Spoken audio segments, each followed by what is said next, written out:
Come si diventa oggi sacerdotesse di Avalon? Ebbene sì, esiste veramente. E siccome almeno quella che fa capo a Glastonbury e al Glastonbury Goddess Temple è una tradizione di tutta rispetto, forse è meglio fare chiarezza. O Lady of Avalon.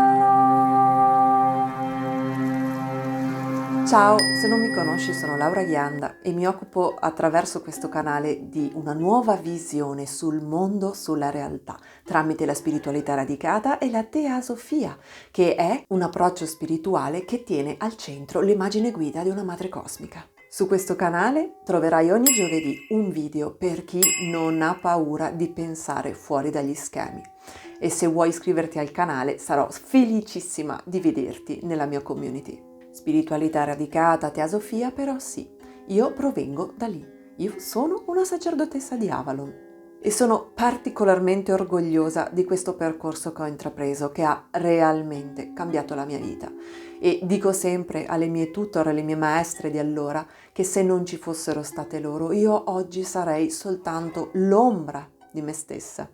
Però Avalon sta andando parecchio di moda ultimamente, così tanto di moda che vorrei citare una mia amica, anche lei formatasi e tutt'oggi che lavora lì, Annabelle Duboulet, che scrisse un articolo molto forte e molto importante su questo, perché ci sono persone che si recano a Glastonbury una volta e da Glastonbury prendono soltanto, senza dare, usano il nome di Avalon. A proposito del video sul denaro e la spiritualità, che se vuoi ti linko sia sopra che in descrizione, con intenti un pochettino, posso dirlo paraculi?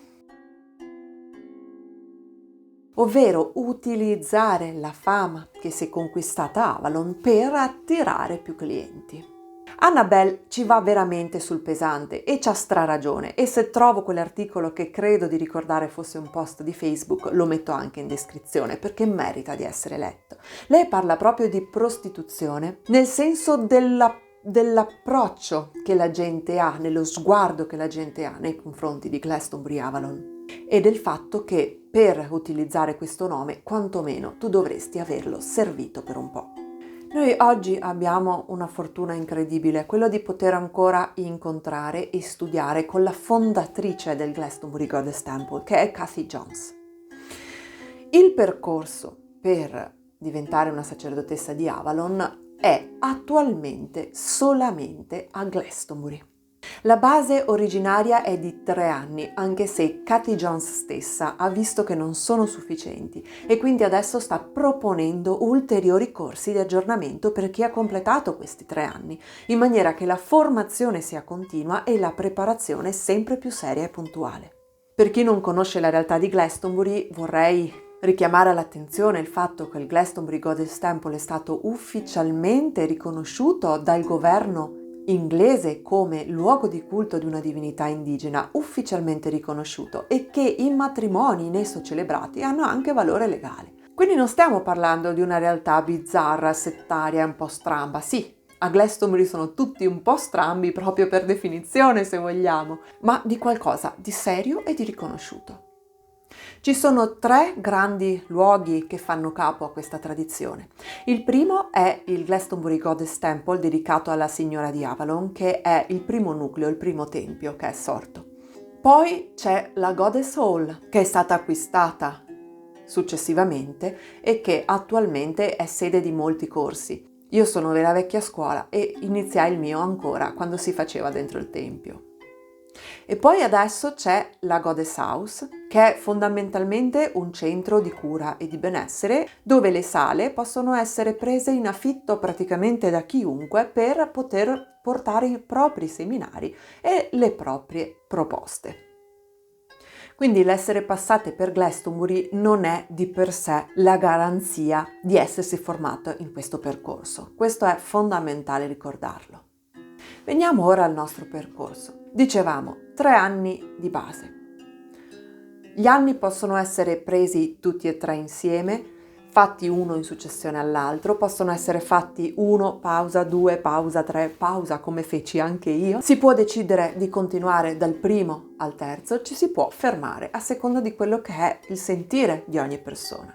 Ogni step ha un valore di per sé. Il primo anno è focalizzato sull'apprendimento di una cornice di senso comune. È l'infarinatura su questo tipo di tradizione, quello che permette l'acquisizione di un linguaggio simbolico all'interno del quale interagire anche poi nelle proposte di gruppo. È strutturato appunto sulla ruota dell'anno e si entra dentro stagionalità per stagionalità all'interno quelle che sono la manifestazione delle dee legate ad Avalon e delle 9 Morgen di Avalon. È un anno che io ricordo pieno di colori, pieno di stimoli, pieno di novità, pieno di profumi, sul quale anche ho fatto un video del mio primo viaggio ad Avalon che ti linko qua sopra e in descrizione. Un anno che feci da invalida perché avevo una gamba spappolata letteralmente, ma che mi porterò per sempre nel mio cuore, ed era il lontano 2006. Alla fine di quest'anno, come alla fine di tutti gli anni, c'è una dedicazione, che non è proprio sinonimo di iniziazione. Oggi si parla di iniziazione forse con un po' troppa facilità e un po' troppa velocità. La dedicazione è un momento in cui la persona decide quale parte di sé, con quali parole, in quale modo mostrarsi davanti a quello che lei ritiene chiamare dea e in quale altro modo portare l'anno che è appena trascorso alle spalle nella sua vita di tutti i giorni. Io ho avuto la necessità di interrompere prima di prendere il secondo anno, non soltanto perché avevo deciso di cambiare vita proprio in virtù di quello che questo percorso aveva messo in moto, ma anche per avere il bisogno di radicarla bene, di sedimentare tutto quello che era stato questo ricchissimo anno e farlo veramente mio. Si cominciano anche a imparare le prime pratiche, ma resta sostanzialmente un anno dove si lavora molto su di sé. E qua forse vale la pena aprire una parentesi: i percorsi non sono tutti uguali. C'è una grande confusione oggi su quello che è un percorso e la ragione per intraprendere un percorso. Ci sono percorsi che si fa per il benessere personale, ed è il caso di questo primo anno di Glastonbury. Si impara anche una cornice di senso, si pongono le basi per un lavoro di gruppo, è un'entrata vera e propria in una comunità, ma in sostanza è un percorso che si fa per se stessi. Poi ci sono percorsi che si fa per interagire con le altre persone. Ed è il caso del secondo anno di Glastonbury, dove si fa tutta una serie di percorso, di spirale che si addentra sempre di più in una dimensione pratica proprio per offrire dei servizi alle altre persone, che è una dimensione ancora diversa, per non perdere il filo del discorso, da percorsi per insegnare, un po' come quando si studia la matematica e si studia la didattica della matematica. Non basta sapere alcune cose di una materia per andare a insegnare alle persone. Andrebbe ragionato anche il cosa insegno, come, da che punto di vista, con quali metodi, perché, qual è la mia concezione di conoscenza e quindi qual è la mia concezione di persona che trasmette conoscenza, qual è la mia concezione anche dell'allieva o dell'allievo, tutte cose da non lasciare al caso. Torniamo al nostro secondo anno. Sul sito del Goddess Temple Teachings si può vedere tranquillamente il programma di questo percorso, che risulta sfidante perché richiede di mettersi alla prova su tantissimi settori, dall'oracolo all'embodiment, all'imparare a gestire un contenitore energetico, alla tessere cerimonie creative non dogmatiche per le persone, fatte su misura sulle persone. Quindi un anno per mettersi al servizio e trovare un po' in mezzo a tutti questi spunti quelli che sono poi i propri doni, che sono diversi da persona a persona. Alla fine ci si dedica come sacerdotessa della dea e ancora è, diciamo, un anno, posso dire, generico, perché poi la specializzazione che riguarda Avalon viene nel terzo anno. Il terzo anno è leggermente più corto, dura come una gravidanza, ma è molto intenso e faticoso. L'anno in cui si studia per essere una sacerdotessa o un sacerdote di Avalon è assolutamente tutto fatto sul territorio di Glastonbury Avalon, perché ad ogni incontro si lavora pure sulla fisicità del territorio. Richiede una pratica quotidiana che incrementa con il passare dei mesi e ci sono delle parti che riguardano esclusivamente chi fa questo percorso e che non sono riprodotte attualmente da nessuno in Italia, nemmeno da noi che siamo state studentesse dirette di Cathy Jones.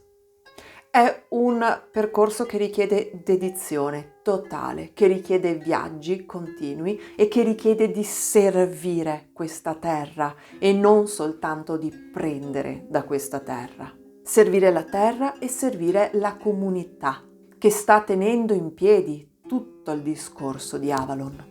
I percorsi che ci sono in Italia sono attualmente di studentesse dirette di Cathy Jones, ma nessuno di questi può sostituire quello di Cathy Jones, che è una maestra ancora in vita e che abbiamo tutta la possibilità di incontrare.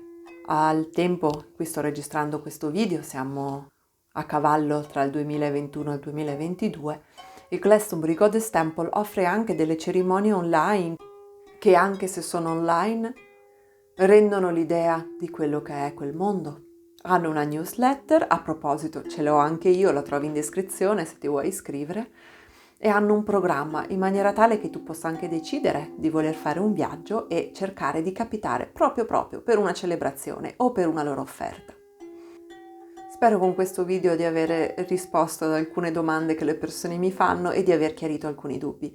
Se tu stessa hai dubbi, chiedi alle persone che propongono i percorsi se hanno studiato con Cathy Jones e se hanno fatto tutto l'intero percorso prima di fidarti di quello che loro dicono. Per il momento è tutto, alla prossima!